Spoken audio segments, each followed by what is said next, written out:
Welcome to The Flux, where we hear stories from people who've asked what-if questions to better understand the world and talk about how data can help tell stories that impact decisions and create an intentional impact on the future. This is your host, John Cordier, CEO at Epistemics. In a world where the flux capacitor from Back to the Future does not yet exist, people have to make difficult decisions without always knowing how the future will play out. Our guests are people who've taken risks, made decisions when uncertainty was high, and who have assisted decision makers by using data and models. We hope you can turn lessons from our podcast into foresight so you or your organization can make better decisions and create an intentional impact for others. This next episode of The Flux, we have Randy Burgh on. Randy, thanks for being willing to participate. Indeed. Thank you. Appreciate the opportunity. Yeah. So we're here at the Complex Social Systems Society of the Americas Conference in Santa Fe, New Mexico. Throughout the day, yesterday, today, and the first half of the day tomorrow, people will be talking about complex systems, agent-based modeling, a number of other topics around complexity science. Randy, you're from New Mexico. I lived in Santa Fe for almost 20 years. I moved away to Boulder and back home for a bit. Now I'm back in Albuquerque. Cool.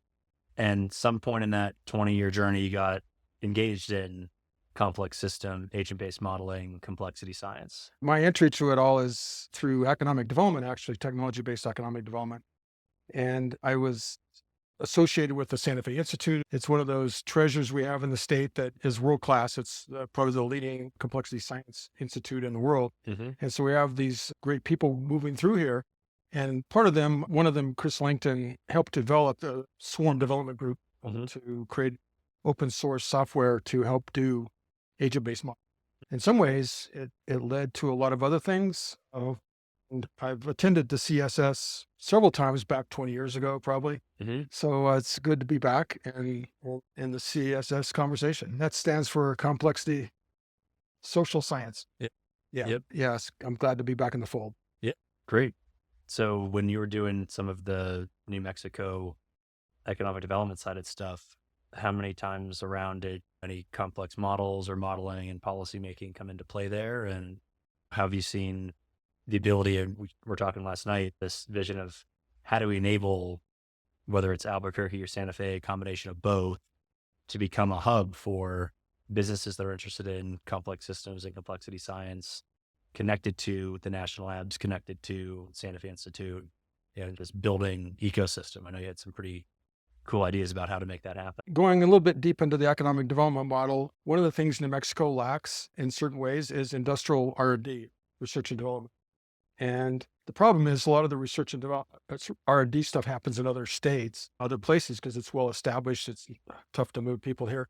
This opportunity, the agent-based modeling platform and complexity sciences offers us an opportunity to build those R&D labs here and evolve the agent-based modeling tools. And I've been in conversation with one of the pioneers in the field of complexity economics, Dwayne Farmer, who actually is from Silver City, New Mexico, is now the head of this institute at Oxford University in England. We can give Down and INET a shout out, the Institute for New Economic Thinking. Oh, absolutely. Yeah. Yeah. Thank you. And he's doing some great things there. I think your company's related to the healthcare field, and his company and his university there looked at the COVID response pre-COVID. As COVID was evolving, they started building models to try to mirror to predict what was going to happen in their economy. It was really economy focused. And so they focused on the labor market and which jobs were going to be necessary and ones that were going to be shut down, and went deep into the modeling of the statistics that were there already. And as the net result was, it was very close to being accurate to what actually happened. Right. So they took their original prediction and looked at the end of it, and it was within a few small percentage points of being accurate. I was telling you earlier, I'm a little bit Rip Van Winkle here because I haven't been involved in the CSS environment for a while, but now I'm back, and I attended Doan's lecture at the Leipzig Theater and saw that the agent-based modeling tools have ripened to the extent that it's ready for prime time. Yeah. Back when I was involved, it was pretty elementary and experimental. So do you mind telling me a little bit more about your application and what you're doing with your related to healthcare. Is that fair? Yeah, sure. Absolutely. So we built a platform for doing agent-based modeling at scale for prime time. So one of the challenges in agent-based modeling in the past has been, how do you build a population of agents that are representative of actual society or the city of Santa Fe or the city of Albuquerque? And so we just said, let's just cut right to it. And we built this digital twin of the entire United States that includes every person, every house, every school, every workplace, dynamic interactions of where people travel to and from within a city, how people interact within a household, within a school, within a workplace, and even bring into effect how people travel to and from different cities on the average day in the United States. And so we've basically solved for, do you have a rich enough synthetic population to begin doing these advanced models that can tie simulation and forecasting together? So one of the things that Doan's really been working on as it comes to complexity economics is these economic models that people are using today. Like, people are using them to try to predict things. And, how useful could agent-based modeling become if we can tie both agent-based modeling and the more like predictive type sciences, machine learning, other regression-based approaches together? And our shared belief is that by utilizing these really robust synthetic populations, you can start doing forecasting work by representing the behaviors that lead to these macroeconomic outcomes, rather than just taking, we're sitting back, we're going to wait for all this data to come back to us, and then we're just going to look backwards and say, oh yeah, like this is what happened. We told you so. One of my executive CEO coach friends at this point, he says, economists, they put out information 2 times a year, one at the beginning of the year that says what was going to happen, and then one at the end of the year that says why they didn't happen, that they say what did happen and why their earlier prediction didn't happen, and they just tied together. And so, yeah, so we were right the whole time. Yeah. And at the end of the day, it's like, most people have no idea what's going on because you can't capture the emergent effects from the bottom up. Exactly. Yeah. No, so the Rip Van Winkle moment for me, in a sense, is meeting you and hearing how far it's come. And that excites me from this economic development standpoint. How can we take this, if you will, largely created here in New Mexico, largely large contributions were made from New Mexico. How can we take this and harvest some of the rewards that come with it, such as industry-based research? That really is a triple helix of industry, your company, universities, and laboratories, and government laboratories, and that sort of thing, is working on perfecting the models. And so what was once a game almost is now it's able to predict deep real, because the data exists and the computational power exists to actually accomplish it. I want to share another story. Speaking of New Mexico, Avi Ray Smith is from Clovis, New Mexico, and he started Pixar. And he's the guy that had the fight with Steve Jobs about how come Pixar wasn't happening faster. And back then it was the computational power lacked to be able to do it. So technology is catching up with itself. I was going to get another shout out to my good buddy. I say good buddy. He's Dr. Brad Author from the Santa Fe Institute. And he wrote a book, The Nature of Technology, What Is It and How It Evolves. And he was one of the senior scholars there early on at the Santa Fe Institute. And he's in some ways the father of complexity economics. He's an actual economist. That was his training and education. But through the Santa Fe Institute and what they do there, the interdisciplinary conversations they have there, he integrated the technology concept of evolution and what it is. And he goes to the point that it's combinatorial. Sure. And when I first heard that, it really locked in a lot of things for me. And agent-based modeling is about combinatorial science, if you will. It's about evolving, combining things, and data and people and habits and so forth. So anyway, I don't know. Do you have any thoughts on the aspect? Yeah, I know one of the common things that come out of the Santa Fe Institute and others, it's, when looking at what makes something a complex system, it's like when you can't look at any one part of it and see the macro effects. And so the combinatorial nature that agent-based modeling enables you to see play out, you can combine interventions, you can combine scenarios, you can combine changing demographics of a population. How do these things in combination lead to different possible futures? And folks who listen to this podcast, they know that we talk about counterfactuals quite a bit. So when you're starting to change different variables within a system, or you perturb a system with some new variables or some new scenario that hasn't happened yet, the combinatorial effects enable you to see how might this play out. And a lot of people, they struggle trying to think that way. It might not be natural to say, I'm just going to think in what ifs and make decisions in what ifs. The thing that comes up, and we talked about this with Rob Axtell and other people who don't farm as well, the field of economics is based on like the rational factor, or if all of these agents in these simulations were acting rationally. We know that's not the case. That's not reality. We're not all maximizing our own utility functions, or else, yeah, we'd all be maybe a little bit richer, might live in a different zip code, all sorts of things like that. Yeah, to your question on the combinatorial effects, one of the things that we try to help people do in the way that they can think about solving complex challenges differently is thinking about it from the perspective of what are the conditions that lead to the outcome that you're hoping to see. And so what are the combinations of interventions and strategies and where the population is moving to that create better futures for people? And that could be from a health perspective. It could be from a economic development side of things. It could be closing the wealth gap, things that really do impact people. And that's where we believe that this combination of our software that we're providing, as well as connecting with the open source and the academic community who can build models, share models in an open way, can have trust with, oh yeah, like we're using this software platform, it's producing these results. We can clearly see how those results are being like either reproduced or how the program is executing. And that creates really trust and credibility to a policymaker or a decision maker who, for the most part, they're not trying to dive into the models themselves.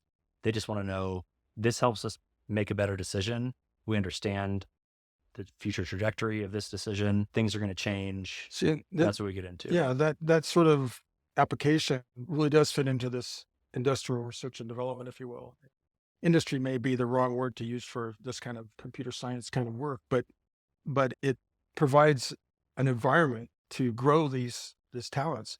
And so part of my idea that we were talking about last night was looking at attracting some universities, some partner universities and companies, Macrocosm, your company, other companies.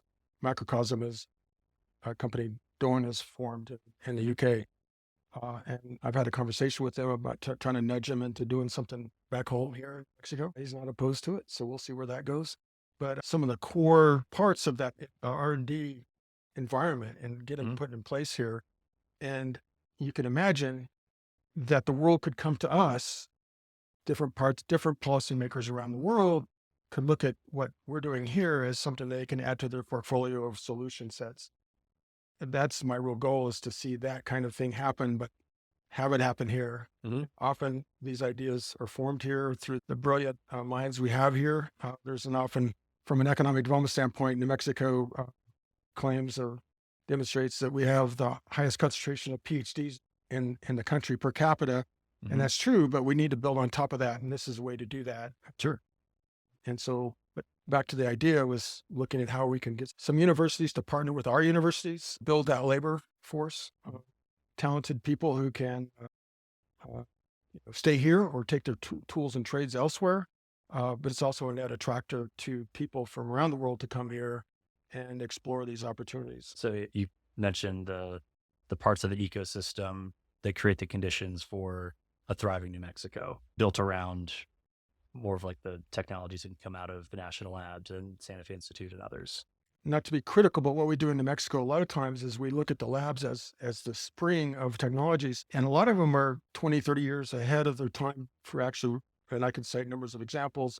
3D printing, for example, I was working with a company in the 90s that was doing 3D printing at Sandia, and then only in the last 10 or so years has it been hit mainstream. And so what I'm excited about this field is that it's gone through that 20 or 30 year gestation period. And now you're sitting next to me, you have a company, you have employees, and you have a working model, and it's ready for prime time. And to me, that's the time when venture capital gets interested in. That's when people who are pursuing careers outside of academia, perhaps, or science pursuits, can join a company and build a great career with good pay and it's the model that works. Hmm. Yeah. We were talking last night about a book called The Rainforest that this guy, Greg Horowitz, wrote about how do you create the conditions that lead to an environment like Silicon Valley that leads to companies getting spun out, wealth creation, educational opportunities for more people are attracted to the location, tax base goes up, all those types of factors that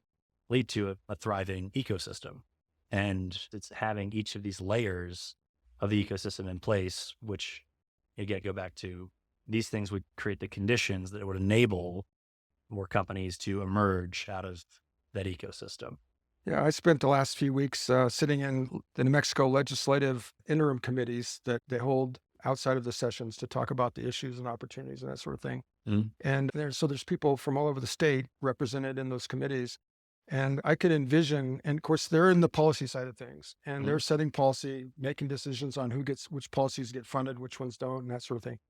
But it would be nice to use New Mexico and its communities as a laboratory of sorts to gain from these tools and understand the uses of them. So we have a living laboratory here in New Mexico, which could extend to other states, obviously. But that's another opportunity that I see.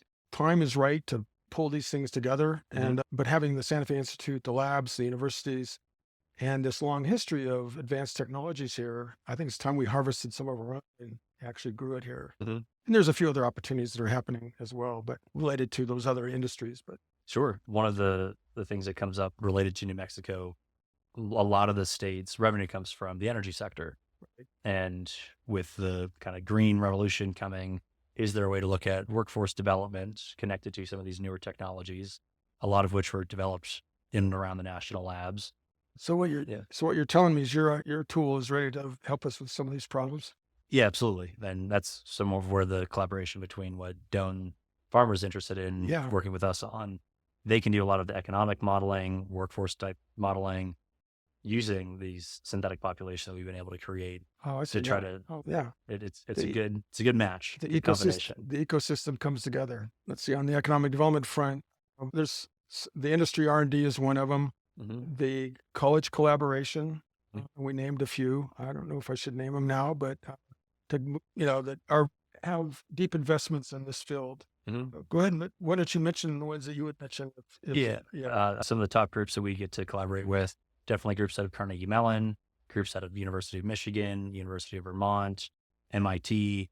There's some really great groups that George Mason, of course, got to Yeah. mention them, Yeah. where complexity science, agent-based modeling is a major focus. So creating a place, a central place where these minds could come together in a real physical sense as well as a virtual sense, and help train and help introduce people to New Mexico. That's my hidden goal with this idea. Mhm. But raise some of these flags here. Also working with our existing universities closely.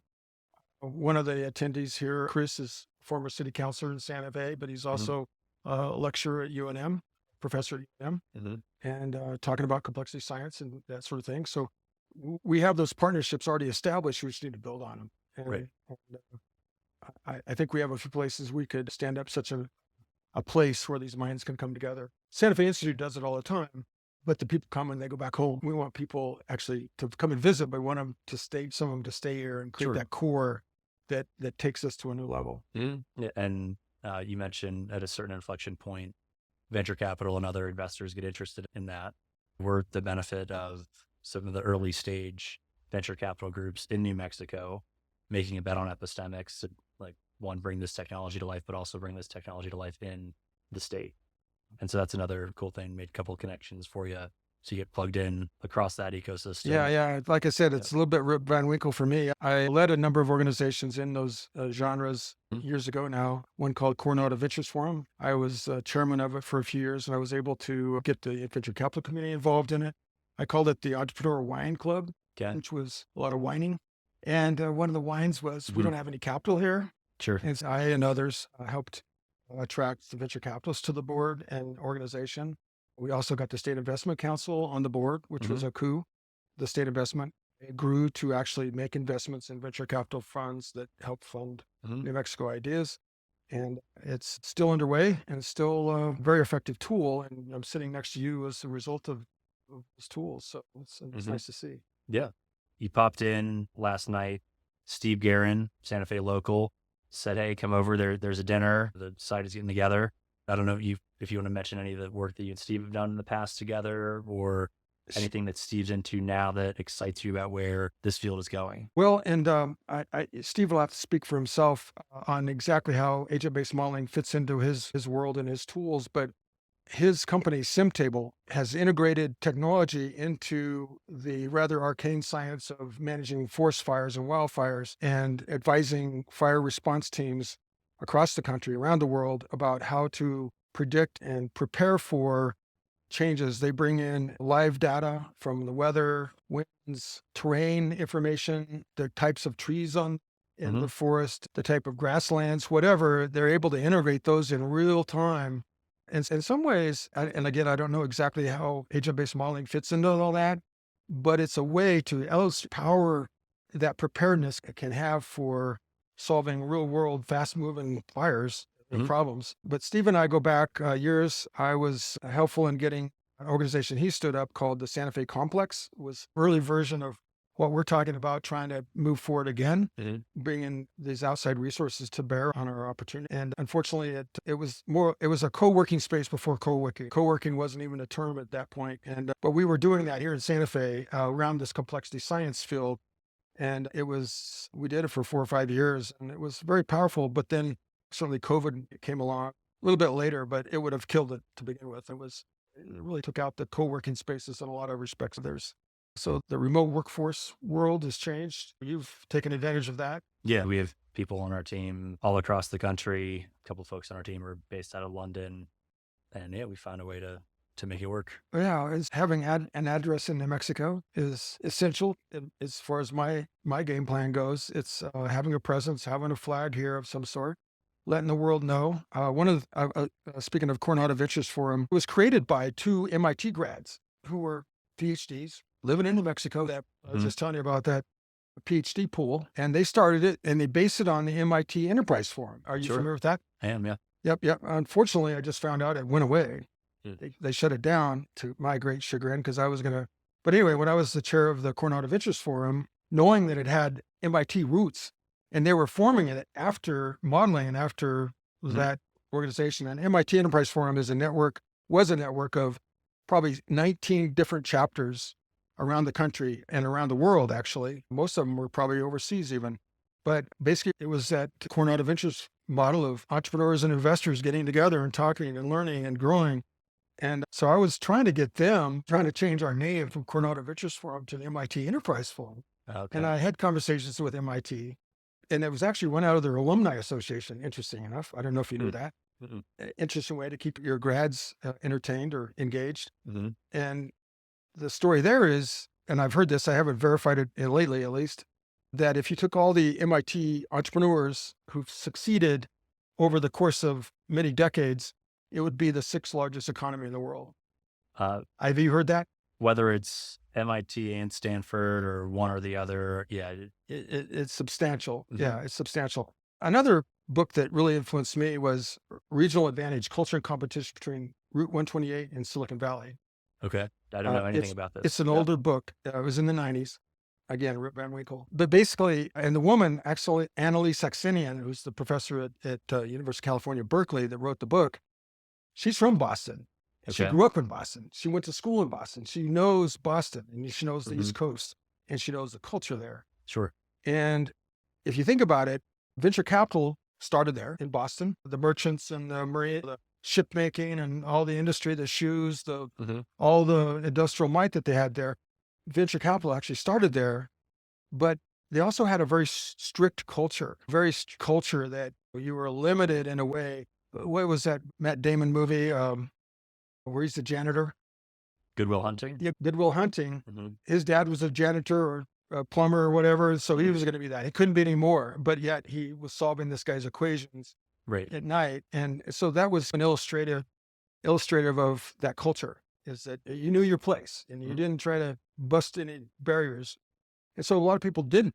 Out in Silicon Valley, out in the Bay Area, there were farms, there were peach orchards, and they had to create their own energy. And so it was very collaborative early in the early days, still is probably, but there's a place called the Wagon Wheel Bar and Grill that in the early days where all the techies, like this software group who got upstairs here, getting together, talking turkey, like what's what and how do we make this work and so forth. Hmm. And, but they were competitors, but they were also collaborators. Okay. And that shift in culture made that happen. And it just blew past what Boston was, dollar wise, talent wise, attracted people from all over the world. You know, this notion about immigration, many of our best companies were formed by Elon Musk, being an example, South African, Hmm. attracting this talent from around the world. I'm getting a little off subject. How am I doing? You're doing great. Yeah. I think the one thing they were getting to is like the emerging culture and like how that enables Yeah. And innovation to happen, companies to get built. so my investment in Mhm. myself and time in economic development has been trying to pull these pieces together and create a nucleus, catalyze this equation, if you want. And this is a start. I really pretty sold on it. So we'll see what happens. But yeah, but this regional advantage really took me home. And I learned about that book from, I think I told you last night, I had a chance to visit with the VP of real estate for Sun Microsystems when they were looking for a 3,000 person campus Sure. somewhere in the US. He was the front page or front cover of the Rolling Stone in the site selection business called site selection. Hmm. And he talked about his project, and it Hmm. didn't talk about New Mexico. And it talked about some other places, but didn't talk about New Mexico. So I got a hold of him. I said, "Hey, why or why not New Mexico? I know you're not gonna, I'm not here to sell you, but I just want to know why not New Mexico." Sure. And he said, "I can't, it's the culture." And so part of our challenge is building this culture from the inside out. Hmm. And we've got all the components. We got the venture capital, we got the laboratories, to some degree, the technologies. But this agent-based modeling has emerged out of this local culture here. Hmm. It's something that's ripe and ready for picking, in a sense. And you're an example of that. Yeah. We hope to see the field of agent-based modeling grow from here elsewhere, and that would enable New Mexico to benefit if we're building more people on the team here, for getting more people moving here, investing here. And the one key thing about looking at an ecosystem like Silicon Valley or Austin, which is they blew up even a couple decades ago, but what are these sort of repeat type stories within the culture? The first person to go and build up a company, that's a huge ask for somebody to do. But within that team, there's probably 2 or 3 people that got to learn through that experience. When there's an exit event, that money can get reinvested in the same community, and they have a path, or at least somewhat of a blueprint. Hopefully they can learn from the mistakes of the first go around. They build another set of companies, and then you end up having large companies, medium-sized companies, small companies, all with this sort of culture of innovation. But you have to have investment come in for all different sizes of those companies. You have to have a talent pool that can support multiple sized companies.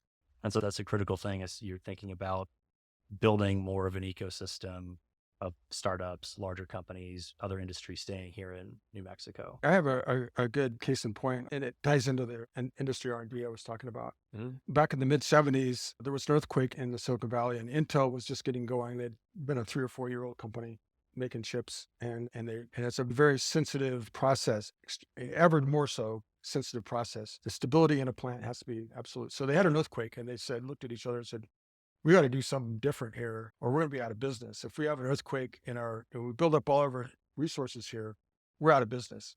And we got to move these plants somewhere else that's less earthquake prone."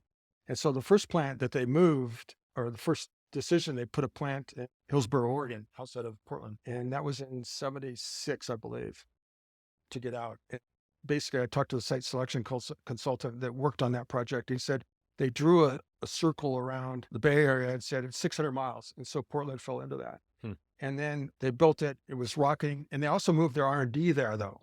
Okay. They put their R&D brains, who were thinking about the next Mm-hmm. of where things are going. And they're getting ready for that and guiding the company through that channel of R&D, right? Mm-hmm. That's what we're missing in New Mexico, is that kind of detail. But to make the point, so they moved their R&D to Portland, and then the business took off, and they had to have another plant. And the third plant was in Rio Rancho, New Mexico, of all places. It was within 1,200 miles. Okay. And so that started in 1980. So my point here is that both of those plants were started about the same time. roughly the same amount of multi-billion dollars of investments in both places over the decades. Mm-hmm. And and I came across this study where a woman at Portland State had done this research on spin-out companies from local Portland, Oregon companies Sure. and tracked them, like how many, what spun out of who and when and how. And so her data on Intel, which is very personal to me because our Intel plant here, 70 companies during the period of her study, I think it's 10 or 15 years, 70 companies that spun out of Intel in Portland. Yeah. Because they had an idea and they took it to the market. And a lot of times Intel will invest in those extra ventures. They have Intel Ventures. They'll do that. Yep. Looking at New Mexico at Intel, Rio Rancho, big zero, none. And so that's that missing R&D piece because the people at Rio Rancho weren't paid to be thinking about what's the next chip. They're there to pay attention to that platform of a $10 million plate of chips, right? And it's a different culture. And so we have to move beyond and encourage that other industrial R&D culture. And I see that opportunity in this field dramatic because of what we actually have here. Cool. So, all right. So Rainey, last question. If you had to provide any advice to a company that's looking to move to either Santa Fe or Albuquerque, how do they most successfully integrate into the existing culture as that's your vision to try to build up more of an entrepreneurial right. style? I have to, I spent 10 years at the State Economic Development Department for the state of New Mexico. And so a lot of times companies would call our office looking for a place in New Mexico. They're looking at Texas, looking at Colorado, Arizona, whatever. They're looking nationally, which it doesn't. So they'll oftentimes reach out to the state organization and the state works closely with the communities. And so for a company to come in, that's a good starting point is to engage the state. And I think in your particular case, you were able to engage some job training or job creation benefits. And do you mind talking a little bit about what those were? Yeah. Being able to create jobs in New Mexico and the state has a pool of funding to support part of the salary for employees. Yeah. And they're the higher paying jobs, which ripples throughout the economy. So that people of all echelons benefit. And so the point there is that there's resources there like that the state knows, most communities know, but you get out in the rural communities and it's a little bit of a challenge sometimes to keep those folks informed. And that's something the state is actually working on is how do we integrate the entire state? So, but it's education of our team, our economic development team that really matters. And one of the things that I'm largely proud of actually back in the day, speaking of that opposite side, how do we welcome business? I went around the state with companies early on and learned like, hey, there's a lot of people out here don't know the game at all. And it's not their fault. They've never thought about it, but they have a perception of what it should be. And it's counter to what, if you're trying to attract a business into your community, what that actually process actually is. A lot of them turned out to be a little bit unwelcoming, interesting, challenging. Like, why do you want to come here? Sure. And it's, whoa, wait a minute. So based on that, I helped establish the New Mexico Economic Development Leadership Institute. It's at Western New Mexico University down in Silver City. Okay. That's been going for 35 years. And it's a place where local politicians, local business people, chambers of commerces and so forth can go learn what the process is for the policymakers, whoever can learn the process from local experts and international experts coming in. And so that was another thing that I helped get started because I saw the need for it and it's still going on. And I was just in one of those legislative sessions and the legislators didn't know about that resource because they're asking questions. How do we train our small communities to do that? And it's like, we got a place for you to go to start. And, but understanding the business, what you're trying to do is essential. You need a workforce that's available and talented or can be trained into these certain positions. And a lot of people look at it as a job, but they don't appreciate the finer elements of that job. It takes special skills. Intel was another case in point.